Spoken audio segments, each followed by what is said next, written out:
Good morning, everybody.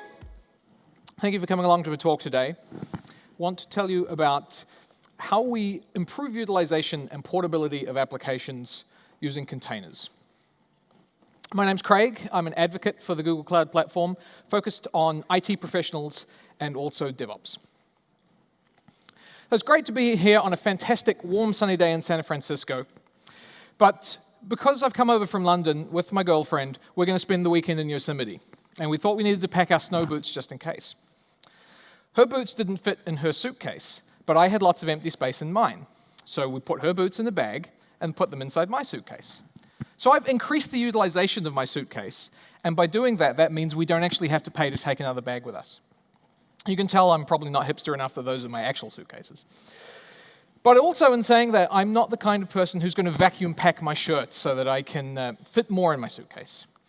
But if you are the airport and you're moving thousands of bags around every minute, being able to pack more into your trucks does actually save you a lot of money. We, of course, have a very similar problem with the computers here at Google. Every new computer we add costs money, but we have more computers than most people do. So we want to pack more things onto fewer machines and improve the utilization of them. So by building a system that allows computers to decide how to do the packing, rather than people, we found that, for example, we could run our batch workloads, like building the search index for Google.com, into the empty space on the same set of machines that run our serving workloads, like serving you 10 blue links when you go to do a search. And we've estimated that at the time, and this was a few years ago, just that one thing, being able to pack the batch into the empty space, saved us the cost of building an entire Google data center. These are fantastic buildings, but as you can imagine, they don't come cheap. How do we do this? We need to move away from managing individual machines to managing fleets of applications running on containers. So first of all, a quick refresh on virtual machines and containers, because a lot of the workloads that people want to move to cloud today and into containers start on VMs. So we want to look at a recap of the strengths and weaknesses of the two platforms. Ultimately, I like to think of a container as just being a process with some restrictions on what it can and can't do. If you think of an app on your phone, it's a very close analogy to a Linux container. If you turn on your phone, you start the operating system. It's booting a machine. It takes around about 60 seconds from cold to get to the point where you can use any computer, really, but phones even so. Starting a process is just launching an application. If you don't have it yet, then you have to download it. It takes a few seconds. But when you do have it, it should take milliseconds to launch. It should be imperceptible in the most case. Now, for a lot of reasons, the applications on your phone are only allowed to do a subset of things. You want to restrict an app, for example, not to be able to download your entire contact list and send it out and use something. The permissions you set are about what you want to grant a particular application to do. And similarly, Linux containers have restrictions set on them to what they can and can't do, especially with regard to the resources that they can see and use on the machines that they're running on.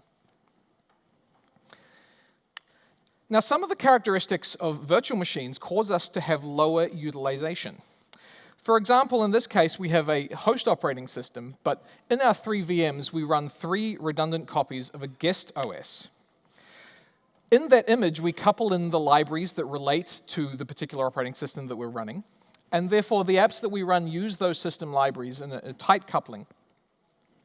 And even though we have some free space available on all 3 of the virtual machines running on this particular host, if we want to run something that is, say, 3 units big, in this case, we can't do that because the space is stranded across 3 different machines.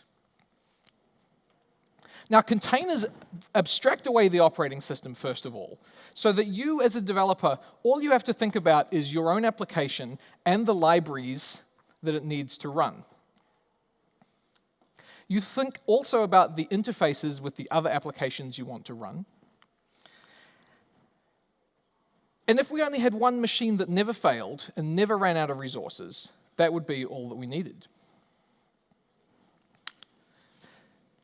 Because we run on more than one machine, and we want to be able to scale horizontally, we invented Kubernetes, which is a derivative of our internal systems, but developed as open source, to abstract away everything else that you might need to think about in a multi-machine environment, which we call a cluster.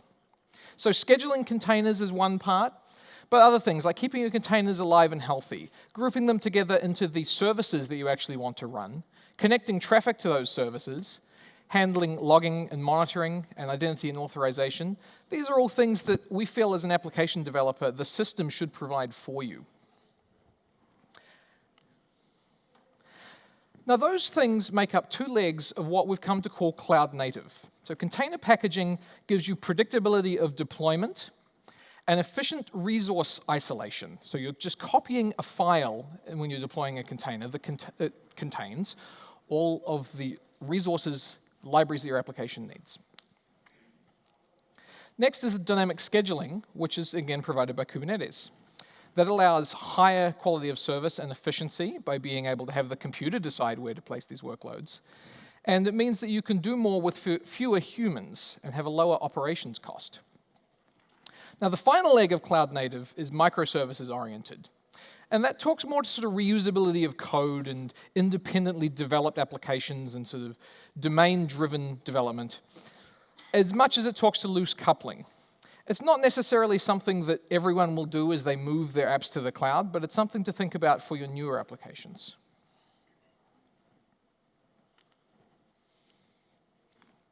So I want to talk through a few use cases from both a business and a technical perspective.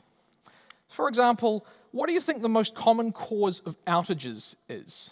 Do you think it's people writing bad software? It turns out that it's actually people deploying misconfigured software. And it's especially the case when you have the kind of bad outages that bring everything down at once. We find that we've seen studies with over 50% of outages caused by bad configuration pushes. Another point, our friends at Ticketmaster have estimated that simply the action of moving code around and deploying it into their environments was a $60 to $90 million a year problem for them, with the amount of resource and people and machinery required to deploy code across hundreds of different bespoke systems that they run. And ultimately, this leads to questions like, why can't we move quickly? Why are these deployments failing? And why are we having to run servers at 20% utilization when we're wasting and stranding all of this excess space? We need to know that our deployments will succeed. So we want to talk about how we can solve some of these things with a cloud-native approach. Now, I think there are three distinct changes that you need to think about if you're going to this move. Just as Cloud Native has three legs, we have these three distinct migrations with individual characteristics. So you can move to containers without thinking about any of the dynamic scheduling. You can just deploy a single container on a single machine and treat them like an RPM or a package of some description. It's a perfectly valid thing to do. The other end, you could choose to run everything in VMs. You can run clustered applications. You don't actually need to worry about we think a container is a great format for clustering, but there are other approaches that you can run. Now, Cloud Native doesn't actually require cloud. You can take those first two things and run in your own environment, move your application to container clusters, and run it on-premise. And we think that's a fantastic thing to do because when it comes time to move to cloud, you'll find that all the hard work has been done for you. Makes your application portable, and we want to talk about some specific workloads and what that might look like. First of all, three-tier application. We quite often think of a presentation or a web front end, some sort of middleware, and some sort of database. In this particular environment, we've already made separation. We have a distinct, clear contract between these layers, and it's quite often a network communication as it stands. So it's easy to scale them out independently, and so if you have a workload like this, it's a really good candidate to be the first thing that you move, for the first two tiers at least. We're going to talk about databases separately in a minute. Now, batch jobs are another great use case because of the burstable nature. If you can pack your batch work into containers, then you can schedule them only when your cluster has free space, as we talked about with Google Search earlier. There are package management options now for running things like Spark on top of Kubernetes. And if you want to run cluster batch processing stuff on Google, you also have hosted options like Cloud Data Flow and Cloud Data Proc. And both of those things will let you take a Docker container and use it as the unit of processing that you do on your data. So again, these two things can be decoupled and used separately. Now, a lot of people talk about something which we call carving the monolith, which is an industry term for taking a single giant application and breaking it up into microservices. For more traditional workloads, I like to think you can apply the same logic to virtual machines. Kubernetes has a concept of a pod, which is the unit of scheduling. It's not just an individual container, but it's containers that that tightly couple together, that need to be scheduled at the same time and need to communicate with each other. And this lets you break down your work into containers where it makes sense. And you don't need to pack two different things that are sort of built by different teams into the same container, have them maintain them, connect them together in a pod, and then you can deploy them on different life cycles. And eventually, that just moves you towards a microservices implementation. But if you have VMs today where you use something like Puppet, for example, to deploy a bunch of things, you think about how we can break them down into individual containers and then map them to a pod. Now, databases are a very contentious topic. It's a popular meme saying you probably shouldn't run databases in containers. But remember that all the container is a Linux process with some restrictions about what it can and can't do. So again, think about the difference between containers and clusters. It is possible to run Oracle on top of Docker. Oracle even publish images on GitHub that let you build containers to run this. It's possible that you don't want these dynamically scheduled and just moved around your environment at will, because you actually need to connect them up to the data that backs them. But there are more modern, more cloud-native databases that support this kind of clustering themselves. So the way I look about this, it pays to ask, do I get value out of being a DBA? Think about it this way. If you know how to scale a database, how to back it up, how it deals in cluster partitions, how it deals in network failures, and you know how to do all the same thing with a cluster, yes, it is absolutely possible to take a traditional database, something that's not cluster aware, and run it on top of Kubernetes. If you're dealing with a commercial vendor, they might not like you doing this. They may say, well, that's not a supported environment. I'm not really happy about that. We'd rather you run on VMs. And that's OK, because you can just run those VMs next to your cluster and call out to them.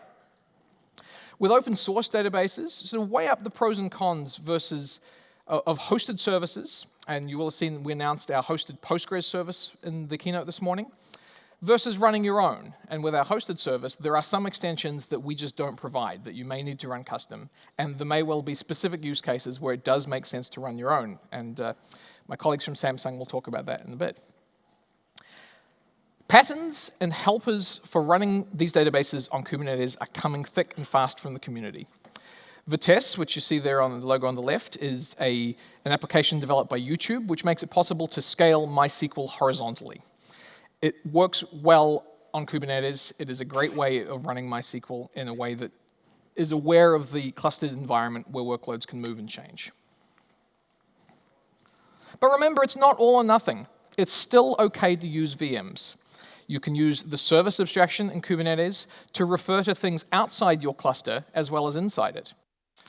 If you do have a workload where locality is important, where you want to make sure it's tied to a physical machine that has a card or a GPU or a licensing dongle, for example, or if you already run something that's commercial and has Cluster Manager in its name, chances are you'll want to keep those things separate. And because we have both container and VM platforms, it's easy to make that choice.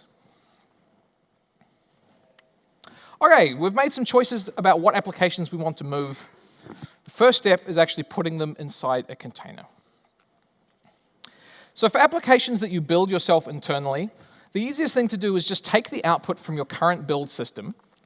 In this case, we have an RPM, and then write a little script or a Docker file to build a container based on installing that on top of an image that already has Linux on it.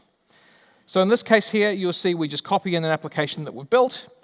We take a CentOS image, we update it, we install any of the dependencies that we need for that application, we run the RPM, and we instruct it when it starts, this is the application that I want to run. That's really all it takes to get a container that runs an application. It's probably going to be bigger than you want because you're dragging in a lot of things, but it will work and it will do what you need it to do. The next step is changing how you package your application. So if we're just building an RPM for the privilege of installing it in a Docker container, we don't really need that RPM. We should just build the Docker container directly.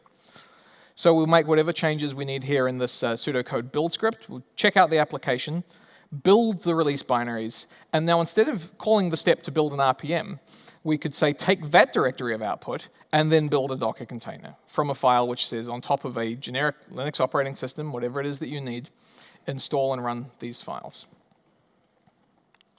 Now that's fantastic when we start looking at continuous integration tools. So all modern CI systems can build containers. This is Jenkins here.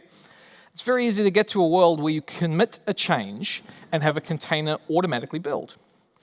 And the great thing about Jenkins is that you can use the clusters that you have to provide the compute to run the builders that build the containers that will then go run on these clusters. So you can use the empty space again to increase the utilization of the machines that you have. Alternatively, this week we've launched Google Cloud Container Builder, which is a hosted service for building container images in the cloud. So again, you have a choice. Do I just connect this up so it can watch for pushes to GitHub and then automatically build containers and put them into my secure registry? Or is this something that I want to run yourself? You always have that trade-off between the things you want to manage versus taking on a managed service. And I do encourage you to have a look at that. So with no changes to the code at all, we've gone from a situation where people say, oh, well, it worked on my machine. Why doesn't it work in production? And it's so hard to deploy, and rolling back is very difficult, to having an artifact which runs the same anywhere you run, sitting on top of the container runtime. You just start the container using a command like docker run to deploy it. And then if you need to roll back to an old image, all you need to do is restart the old image. You have them both there. You don't have to think, I've upgraded a machine, I now have to downgrade it again, or worse, redeploy the entire machine to do a safe rollback. Now let's look at the clustering. So if you remember the title of this session, the two things we're looking for are utilization and portability. So we'll take what we have that runs on a single machine and move it to run in a multi-machine clustered environment.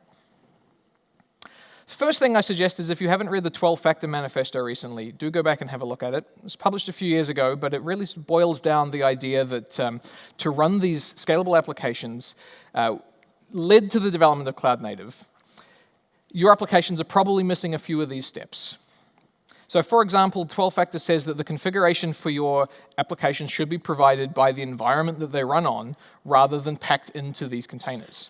You don't want to have to build a different image to run in your development environment to run in production. What you should do is just say, in that container, fetch from an environment variable, or as a command line flag, for example, the configuration, and then have the environment provide that. In the Kubernetes case, we have an abstraction called secrets, which are abstractions for simple credential management. We also have config maps, which are a way to pass configuration into environments. And if you want, you can connect up to more complex things like HashiCorp Vault or our Cloud Key Management Service to provide credentials into your applications, things you definitely should not be checking into GitHub, for example. Given that we now have our code and our configuration, the next thing we want to do is actually deploy an application. So we'll create a deployment object, and that will create a replica set with all of the pods having the same metadata. And we just specify how many replicas we want. We should make that choice based on the resource requirements, and we encourage you to test what it is that you get when you have a certain amount of CPU and RAM per container, because we want to set those limits to make sure that we don't run away with all the free space in the cluster. Then we create a service which groups those pods together and potentially connect that to something like an ingress to get inbound traffic in. And now we have our container application inside our cluster receiving traffic and serving. Having done all that, all of these things are API driven, so we can lead to a world where all of this is done automatically for us. We can do continuous delivery, where you've pushed your change, it gets built, it gets tested, perhaps there's a human approval step, and then the deployment is done to the cluster.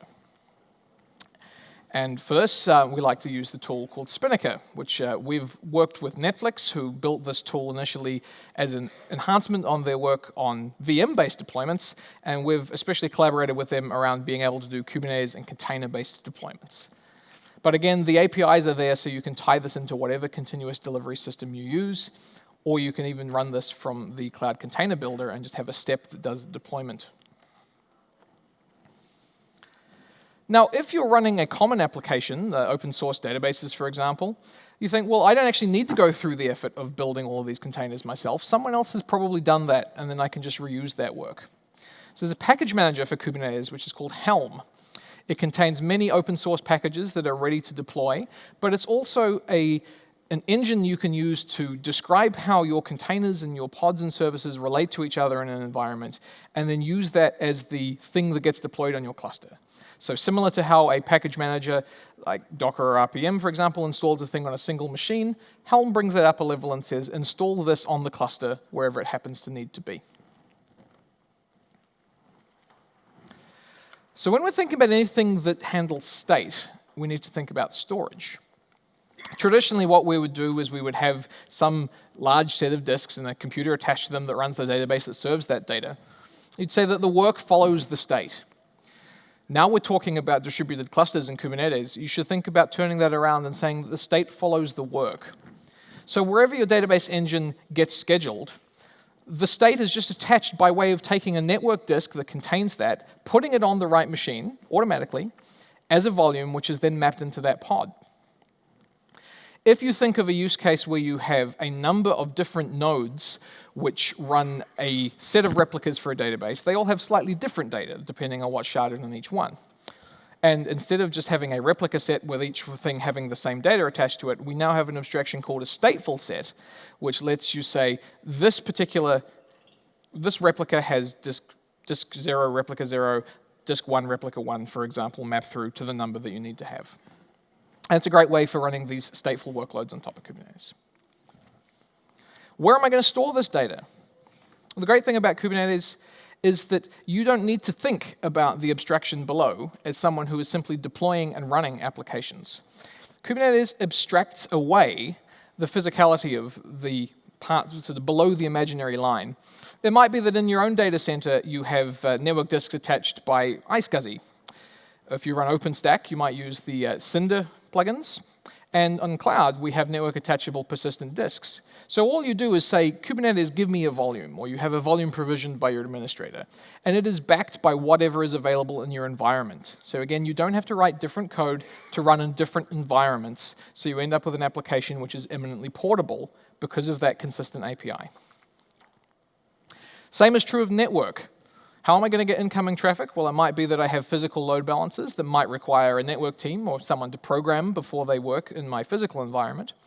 But in a cloud environment, I might just be able to make an API call and then have that wired up for me. The same things that are true of these abstractions of both storage and networking. Now that comes in very handy when we get to step 3 in our 3-step process, which is actually moving to the cloud. In the simplest case, we just take the Kubernetes configuration files that we've built, that we were running on our on-premise environment, we point our command line tool to a cloud environment, and we do exactly the same thing. It sounds flippant, but I actually sat down with a customer at home in London and we said, let's get your app running on Google Container Engine. It took them longer to figure out how to get their laptop connected back to remote into their desktop from the conference room, and then figure out what environment variables they'd set wrong, which meant that none of their commands would run, than it did to actually get their environment running on the cloud. That's the magic of possibility. Now, of course, there is more to it than this, because you need to synchronize your data as well, and you need to generally have a hybrid environment where you're running while that process is happening across multiple places. We're working on federated API servers, so we have the facility to have clusters that run in different places managed in the same way.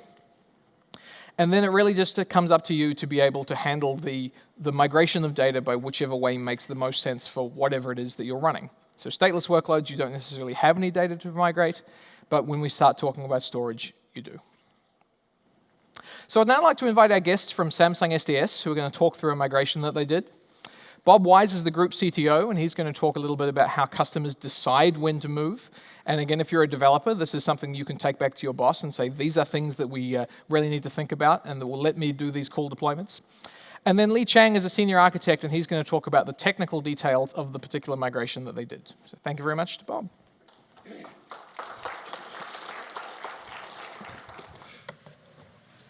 I think there's a lot of good material in those slides.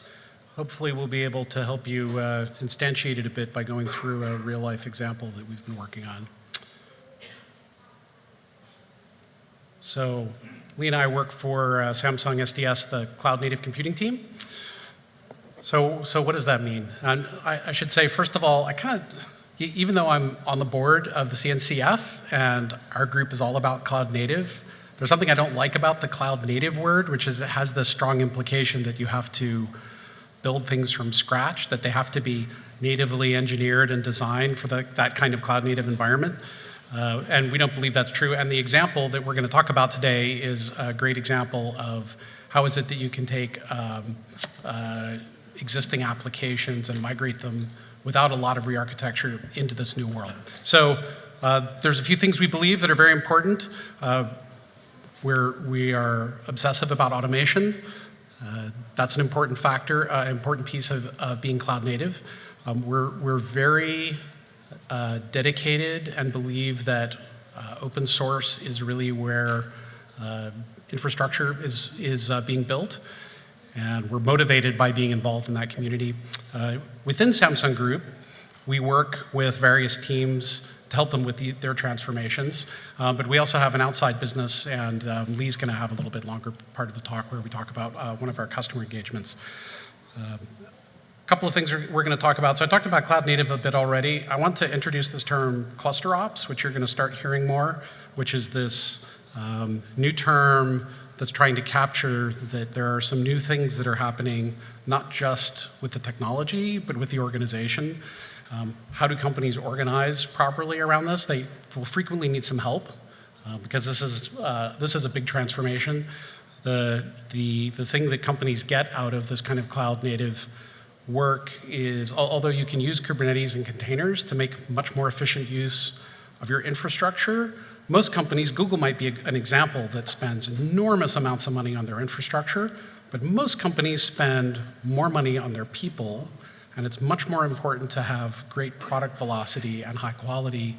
The kind of infrastructure optimization is a less important priority. So cluster ops is kind of three things. How do you manage your infrastructure? How do you manage your org? How do you manage your tooling? Deep embedded in that concept is the notion of an SRE, and now we're getting into these kind of more complex organizational topics that are part of what we help with. So we do executive consulting, we do professional services for migration, and we help companies adopt cluster ops. So we've been contributors involved in the Kubernetes community for a long time at this point. We were on stage with Google for the Kubernetes 1.0 launch. We made a very early bet. Why did we make that bet? Was it a good bet? So yes, it was a great bet. Kubernetes has become the fastest growing, best supported orchestration system out there. It has the best options for multi-cloud. Craig mentioned that. And it's open source. Open source is good, but it also comes with some commitment that's required in order to really adopt it well. And if you're going to use open source the way we do, deep industry participation is really important. So the way we do that is we're involved in helping run the Kubernetes SIGs. I'm on the CNCF board. We have contributors on the team. Now, some of our customers don't have the time, the energy, the capacity to be engaged at that level, and this is a way that we help. So I'll also do a quick mention. If you go to our GitHub, we do all of our work in open source as well. We have a project called K2, which is a lot of the provisioning management tooling that we built around Kubernetes. So what drives enterprise-wide transformation? So Craig mentioned that if you're a developer, come talk to us. We can help you figure out how to do this. But probably most of our engagement, and that is help we provide. How do you understand how to explain this to your boss? What's going to be the effect on the organization? Do you need validation that companies like Samsung are using this technology? Most of our engagements, though, go top down, where the C-suite is starting to wonder, well, why do I feel like my competitors are going faster than I am? Can we save money with container packing? Do I have a modern team? Do people really want to work here because we're using the best and most modern technology? And why is it that it seems like other people are going faster as I read about it? So consultants will come in. It's pretty easy to find consultants that will come in and help you with this kind of problem. Most consulting groups will offer a couple of solutions straight out of the Consulting 101 playbook. Build a massive parallel team. Let's help you hire some new leadership into your team. Let's completely re-architect the system. This was my kind of slight objection to the container, to the cloud native term, but we've taken a different approach. I would say the way I would characterize our approach generally is an ops-first approach. It's frequent that we see agile transformation kinds of projects go a bit sideways because the development teams get into this really rapid pace, but then because they can't actually get their applications all the way out into production, that it all gets wadded up around that. So we prefer to think of operations as being the place to start with this kind of technology. Lee will talk about our engagement here a bit more. So the customer we're going to talk about today is a company called Zonar. They are in the industrial IoT space, have a long-running business, lots and lots of devices, lots and lots of customers. And again, Lee's going to talk about that a bit more, but to give you a sense for how does a project like this really get started from the executive level, the place that we decided would be a great place for us to engage is around disaster recovery refresh in the light of public cloud options. So we said, we'll analyze those options for you. We'll look at risks. We'll embed our team with your team to make sure we really understand what's going on. We'll build some small experiments, and then we'll replan based on doing that. So with that, Lee, why don't you come on up? And I don't know if you want to leave the slide here. Great. Hello. Thanks, Bob, and thanks, Craig. I know we keep shifting around, so I hope you guys can keep track of who's who.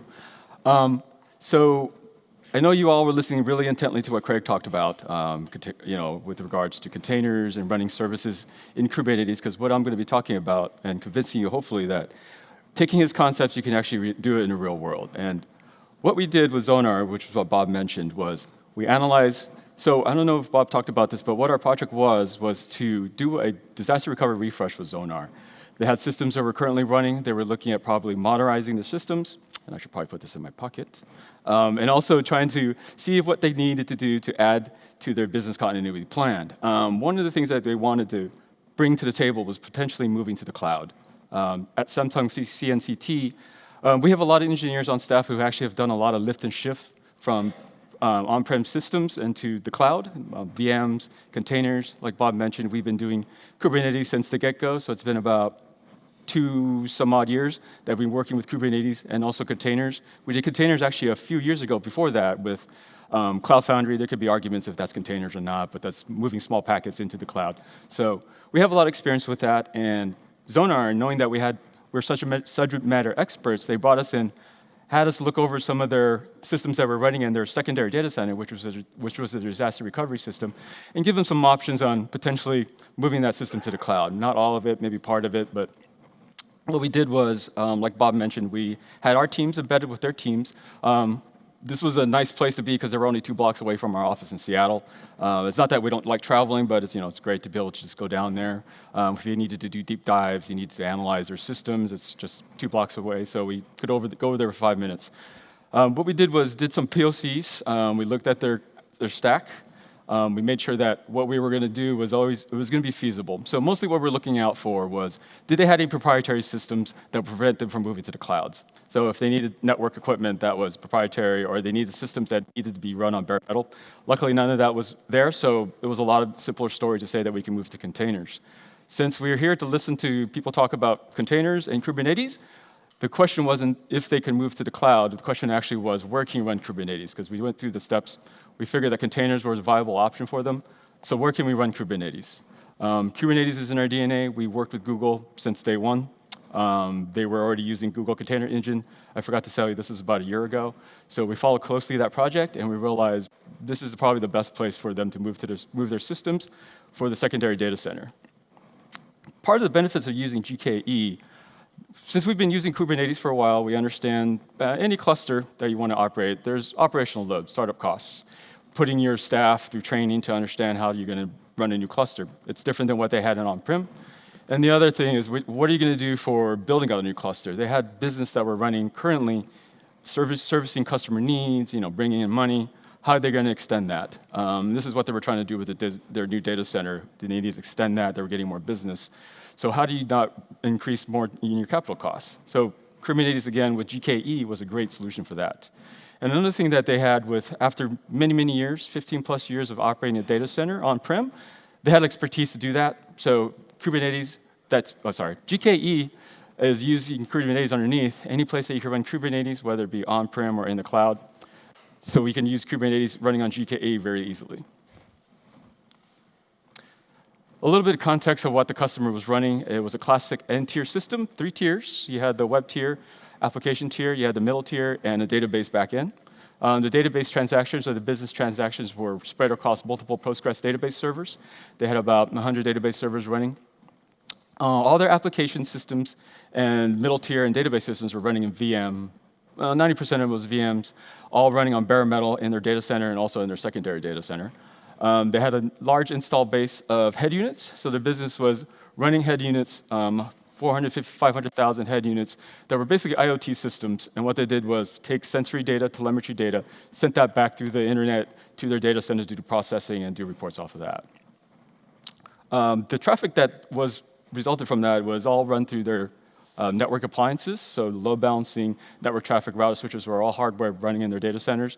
And the majority of all the data that was landing on files was all stored on network-attached storage systems. There was a large of them, 200 terabytes of data was being stored remotely from their database servers in their on-prem data centers. So again, it was pointed out that their dev teams were excited about moving forward fast. Some of them had experience with containers. So there was a big drive to say, hey, if we're going to move forward, let's see if we can use containers in the new solution that we're providing for them. So that was a great plus. We didn't have to do a lot of convincing on their side to get them to move to a container type environment. So what we came up with, the model that we came up with, and I forgot my pointer, so I'm going to have to do a lot of hand waving here. Their current system, their current data center, and their secondary center consisted of the head units, 400,000 to 500,000 head units that go through the internet and send their telemetry data to their current data center in Seattle. So they had their gateway, the load balancers were all physical appliances, web servers running on bare metal, and VMs and database servers. So the new system, using the Google Direct Connect through our partner, which was a 10 gig E, low latency, since we're using the central location, about 40 to 50 milliseconds, connected to the Cloud Connect using cloud load balancing. If any of you have used Kubernetes in Anger, you all realize if you want services that need to talk to a Kubernetes resource, you need to use a load balancer, so cloud load balancer is a great solution for that. Container Engine, since this is a GKE solution, we use Container Engine, persistent disk to back any systems that need stateful files, and we use Google Container Registry for all the Docker images that were built. It's a great product. It's co-load with your cluster, so you get really fast response times, and also we're able to leverage the IAM system, so security was there built in. The process that we did to move them from their current data center, or their secondary data center, and their primary data centers to the cloud, we used a lot of our own tools called K2 CI, which is our delivery system, our automatic delivery system. Those consisted of other tools. We took a lot of open source projects. We also used Google's Cloud CLI and wrapped that up to do some lifecycle management. One of the biggest tools that we use from Google, and we got this sort of free as in beer, you still have to pay for some of the transactions, but we leveraged the ability to use Stackdriver for logging and monitoring. This actually contributed to reducing the operational load on the teams in that they didn't have to create another monitoring system. Now there's going to be some swivel chairings. People are going to argue, well, you got some swivel chairing going back and forth. But the benefits of having a system that's pre-built, that's running automatically, there's like a flag or some command line you could add to it, and able to get all the feedback real time, and also monitoring was a big benefit. As mentioned before, automation is really important. We used a pipeline called we need a new name for this, I'm sorry. K2 CI application delivery pipeline to do our automated building and testing and deployment of applications to GKE. So what we started with was production quality artifacts from Zonar, artifacts that were binaries that were already going to their production systems. We took any changes from there and put them into this deployment pipeline. We could also use source code, but in this case, we used their binary artifacts from their artifact system and packaged that with Docker files and Helm charts. So Craig talked about Helm charts back in his previous talk. We use Helm charts as the delivery mechanism. So everything was wrapped in Helm charts that's within the source code. Any changes there were reflected in the Helm charts, and actually what Helm charts will provide you is the ability to say, this is the state that I expect Kubernetes to be running this application, which is really nice for us. We also use Helm charts to codify and manage services outside of Kubernetes container engine, Google Container Engine itself. We have dependent resources that are running in Google Cloud. We didn't want to have a separate mechanism or configuration system that we needed to run in addition to our pipeline system, so we actually codified and managed that in Kubernetes charts. So those usually included the cloud load balancer solution, the networking cloud solution, and the cloud DNS solution that's provided by Google. So those were all managed through Helm charts, which really simplified the pipeline itself. Database. So I know Craig in his slide said a big red maybe on databases.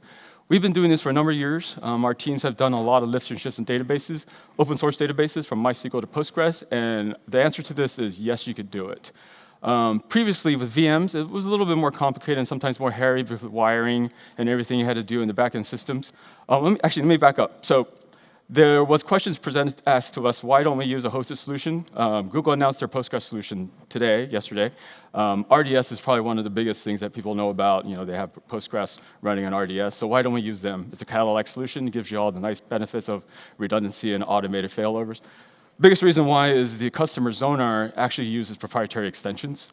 Their business, a lot of the domain logic uses proprietary Postgres extensions, so asking their development team to refactor that, put that into the middle tier was pretty much out of the question because they needed this project done in a relatively rapid manner. So hosting and using our own database was really the only path forward. So we said yes to the question, can we do the lift and shift for the database server? This caused consternation, a lot of debates, but we prototyped this and proved that it worked. What we used, and again, Kubernetes really benefited us in this, we used stateful services and persistent volumes using persistent disk off Google. Google, I don't know if you all know this, the bigger the disk, the better IOPS, the better latency and all that good stuff, which is really nice compared to other products out there, compared to other cloud providers out there. So you have your on-prem system with the database running on bare metal and your data landing on network-attached storage. What we had is streaming of application going through the internet over the big pipe that we had configured and provisioned with Google. The cloud interconnect, load balancer, so that it could talk specifically to one database server running in a pod as a stateful pod. And that guaranteed that the disk that eventually gets created with the data file, if that pod goes away, stateful services brings it up and does all the wiring for you, which made life really simple. You know, when you first try to do these things, when you're showing the customer that this can take the load based on your calculations, it's not going to do that. So if it doesn't do it, 5 minutes later, spin something up with a bigger resource requirement, the quota gets increased, and boom, you can just change your WAL files, everything just syncs up hopefully magically. But if it doesn't work, you could spend another day doing that versus a VM where you have to reconfigure, rewire all the database files in the back end. So this really helped us show that the customer can run their workload over in the cloud fairly simply. The pipeline itself. Now, this is not a literal representation of our pipeline. If I had that chart up here, it'd probably be, if it even was landscape, it'd be wall-to-wall, bunch of flows and a bunch of arrows going all over the place. So this is a very high level, probably 100,000 value view. The way it worked was, I wish I had my pointer. So we took production artifacts from their systems on-prem. Any changes there, the pipeline picked it up, pushed that change through Docker build into the Google Container Registry. That updates a tag inside the Helm chart. And there might be other changes to the Helm chart, but we'll simplify that and say there isn't. Once those changes are detected, we do a Helm install, the pipeline does. It goes into a staging environment. The staging environment is created on demand, so that way if you need another test, you're not going to pollute that environment with the previous test. If the staging environment test passed, the conformance test passes, and if this is the one that goes to production, you do a Helm upgrade, and the reason why you do a Helm upgrade versus a Helm install is you don't want to affect any resources or objects that are already running on that cluster. Helm install only does changes as opponent, so only makes changes to things that are actually changed within either the Helm chart or the artifact itself. So if you have load balancers, you have stateful services, and if you have applications out there, it'll do a rolling update. But the load balancers and network connection DNSs, those don't get changed or get deleted if those changes aren't reflected inside the Helm chart. So some of the things that we ran into during this process with any type of trying to understand applications from outside, it could take a while to figure out the domain logic, also what replicating applications. One of the things that we also ran into, but this is not something that we've never seen before, is VMs could become bloated. You get monoliths at times. They had the classic monolith where they had databases running, well, I'm sorry, in the VM, they actually had databases running their caching solutions, and they had web applications that were run Nginx, Tomcat, RabbitMQ, and their Memcache systems. We, with Kubernetes, was able to refactor that really quickly, put the applications in single containers, and just use pods to manage that, do all the wiring and the networking for that. There's also some lack of management tools. Kubernetes is still pretty young. It's about 2 years old. So given any new project, there might be a lack of tools to lifecycle management, but we have K2 with the years of experience that we've had. We have K2 CI, so we have those tools already built in-house. That leverages a lot of open source tools there. Some of the wins that Zonar experienced during the whole process was they're able to use the pipeline in conjunction with GKE and really speed up their productivity. Not just with the disaster recovery solution, they were able to get containers out faster, databases out faster, changing their schemas. Everything was just a lot more quicker. GKE also reduced the operational load. I think I covered that a bunch of times. Not having to be able to operate a cluster by hand, we're able to depend on Google's, or Zonar is able to depend on Google's site reliability engineers to do the control plane management itself. And containerizing their applications, they experience better scalability running on GKE. Scalability, and not that when disaster happens and they move all their traffic to the cloud, and they cannot respond faster to production load, but they can also now be portable across different infrastructures. So they can run that container, kind of what Craig described, one application that's running in the container in the cloud, they can run locally on their own personal laptops using Minikube, or they can also run on on-prem systems if they have a Kubernetes cluster running on-prem. So, and they can also run in other hosting solutions, and or they can run another cluster in themselves. GKE is really easy to start, 2 command line commands, boom, you got your own cluster up and running. Do another Helm install. The Helm install is available through the repo, and you could deploy another environment pretty much at whim. Some of the takeaways I hope you get from this. You can adapt any application stack, and I'm using the word any, to move to the cloud without major refactoring. And some of the benefits that we went through, and I didn't go through this I went through this really fast, but you can run GKE and on-prem in a hybrid model. So you don't have to lift and shift everything all at once. You can have services running in your on-prem and have services running in the cloud still talking to your on-prem as long as you have a nice direct connect provisioned. Or we actually had VPNs running, so as long as it's not full database traffic, you're able to actually run it in a hybrid model using GKE. Classic IT and cloud native can meet on the cloud, so both systems you can definitely run in the cloud. And originally when we were first doing some cost analysis of this project versus them doing a database refresh or data center refresh in their secondary data center, what would the cost of spanning that, refreshing their gear there versus building out the cloud using our services to do the lift and shift for them? They're actually saving money by bringing us in to help them do the lift and shift and also paying for the Google services. Thank you.